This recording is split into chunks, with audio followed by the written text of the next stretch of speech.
What to look out for if you're looking at a used Toyota Tacoma or Toyota Tundra. And we're going to start with the Toyota Tacoma. Now, the model years to avoid are 2005 through 2013 and 2016. At least to avoid unless you do your research.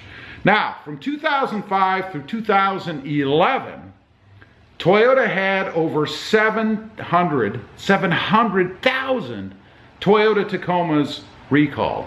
Now, it was due to leaf spring prone corrosion. Now, that could lead to the leaf springs failing underneath the truck or fracturing and causing damage or coming into contact with other parts underneath the truck, like the fuel tank. I mean, could you imagine if you're cruising down the road and the leaf spring starts to come apart like an onion and contacts the fuel tank? We all know what might happen then, right? They were prone to rusting. This isn't any big news, right? Toyota's had numerous frame problems throughout the years, even to the point where there was a class action filed against them, and they've had to replace thousands of them. They had paint that would peel. I've heard complaints about Toyota paint. I've heard complaints about paint on many vehicles. Engine problems like sudden acceleration. That's not a good thing, especially if you're in rush hour traffic. Or even engine failure. Again, still not a good thing if you're in rush hour traffic, but at least you're not going to lurch forward, you know. There were many complaints about the 2009 model year radios, that they would turn off at random. I have heard of this as well, that there were issues with that. I've even heard recently of people having issues with that. For the 2016 model year Tacoma, it's been reported that there were loud noises coming from the driver's side door at highway speeds. So, you know, when the engine's really cranking and you're getting vibration through the vehicle, vibration that's supposed to be dampened. Not so in the driver's side door. Now, I'm not sure if that's due to, you know, improper sound deadening, or maybe a failed bolt, or maybe even the speaker that's in there that's kind of rattling around a little bit. Who knows? Right along with that, again, still in 2016, engine vibration. That might have something to do with the noises in the driver's side door, although you'd think you'd get other vibrations around the truck. And slow automatic transmission when cold. Still transmission problems. You know, up through at least 2019, I'm still hearing about transmission problems, people, you know, complaining about how it performs and whatnot. So be aware of that if you're into the, you know, used market for a Toyota Tacoma. Now, let's talk about the Toyota Tundra. Now, the years to avoid, 2005 through 2008. Again, not everyone. Just be aware of these reported issues so that if you're out there and you're looking, you can check to make sure that the truck you're looking at doesn't have any of these problems. Now, first of all, to note, there were 110,000 Toyota Tundras recalled for model years 2000 through 2003 for rust-prone rear cross-member problems. Again, rust. All right, for years 2005 through 2008, some of the common problems: secondary air pump failure, check engine lights. Now that's kind of vague. It doesn't really tell you what's wrong, but a light would pop up, and then I guess it's up to you or the shop to figure out what the problem is. Cold piston slap. Dull fading paint, another paint problem, especially on the roof of the Tundra. Now, if you're going to have paint problems, I figure that's probably where it's most likely to occur because you're closer to the sun, right? Shouldn't happen at all. Radio malfunction. Again, we had radio problems reported in the Tacoma. We're having radio problems reported in the Tundra. I think maybe Toyota ought to look into a different radio supplier because it seems like this has been happening for years. Now, particularly of note was loud piston slap in the 2007 model year with the 5.7 V8 motor. So those are just a few things to be aware of, I guess, if you're in the used market for a Tacoma or a Tundra. But I got to wondering, you know, how does that compare?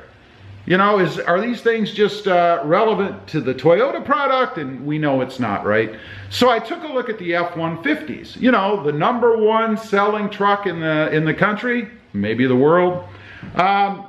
years to avoid, and these were reported numbers for the Ford F-150, were years 2004 through 2005 and 2010.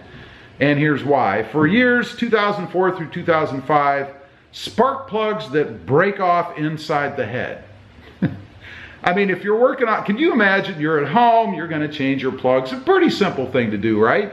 So you're taking them and they break inside the head. Now what? You got to figure out how to get those out. You might end up at the shop. And even if it happens at the shop, I can just see the labor rate ticking up as the guy's out there in the shop trying to figure out how to get a broken off plug out of the head, right? Loud noises from the motor. Various engine failures. Power window failure. You know, that'd be a drag if you're cruising down the road and it's starting to pour down rain and your window won't go up. Transmission failure. Still, transmission problems. It seems to run the gamut. It seems to be across the board. Now, I think that's probably because there are only a handful of places in the world that produce transmissions. So if there's going to be a problem in one, there's probably going to be a problem in another. For 2010, again, still talking about the F-150, and this is quite shocking. Instantaneous shattering of the rear window. Now, how shocking would that be, right? You're cruising down the road, you're on your way to work, and psh, the rear window blows out. I mean, hopefully you're not in the dead of winter, you know, where it's like 2 degrees outside, depending on where you live, or a driving thunderstorm. That'll ruin your day. Another transmission problem, like hard shifting from second to first gear, vibrations, and inconsistent shifting. Gear searching.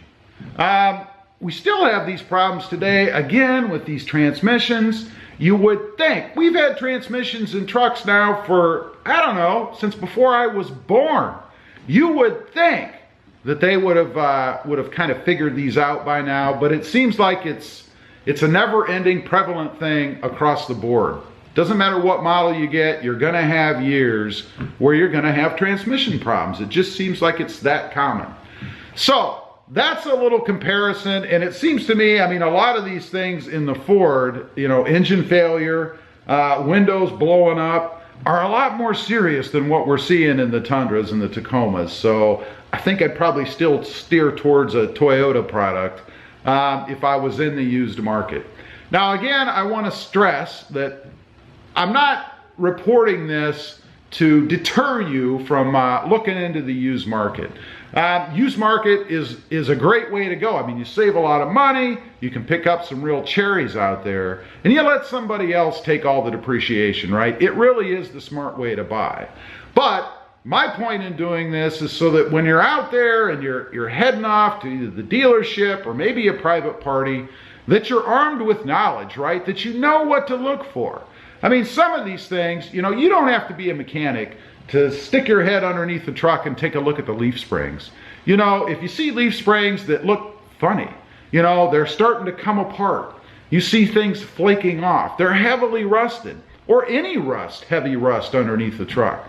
I would move on to the next one. You know, there are tons of used Tacomas and Tundras out there for sale, so you certainly can find one that doesn't have these problems. Anyway, I just wanted to get on here, kind of talk about that a little bit. I found it interesting. Hopefully you guys did too. Leave a comment down below. Let me know what you think. If you have one of these years that are affected by some of these problems, have you experienced those problems? Appreciate you guys watching. Don't forget to like, share, and subscribe.